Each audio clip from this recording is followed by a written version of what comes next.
அனைத்து இந்திய அண்ணா திராவிட முன்னேற்ற கழகம் தாவேகாவோட கூட்டணி நாங்கள் பேச்சுவார்த்தை இதுவரைக்கும் நடத்தல. அதே மாதிரி தாவேகா அண்ணா திமுக கட்சியோட கூட்டணி பேச்சுவார்த்தை நடத்தல.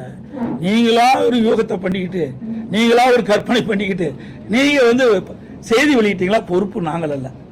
அதோட ஒரு இடத்துல இன்றைக்கு 2-3 இடத்துல பார்த்தோம். கரூர் சம்பவத்துக்கு பிறகு 2-3 இடத்துல இன்றைக்கு தாவேகா கட்சி சேர்ந்த அந்த தொண்டர்கள் எங்கள் கூட்டத்தில் கொடி பிடிச்சாங்க. அப்போ நம்ம ஆரவாரமாக இருந்தாங்க. குமராவளையம் சட்டமன்ற தொகுதியில் இருந்து எழுச்சி பயணம் போட்டிருந்தேன். அப்பொழுது சொன்னேன், தொண்டர்கள் அங்கே பிள்ளையார் சொல்லி போட்டுட்டான்னு சொன்னேன். அதை நீங்கள் பெருசாக பேசிக்கிட்டே இருக்கிறீங்க. ஆக அவர்களுடைய கட்சி கொடி தான் காட்டினாங்க. நல்லா புரிஞ்சுங்க, வேற கட்சி கொடி காட்டல.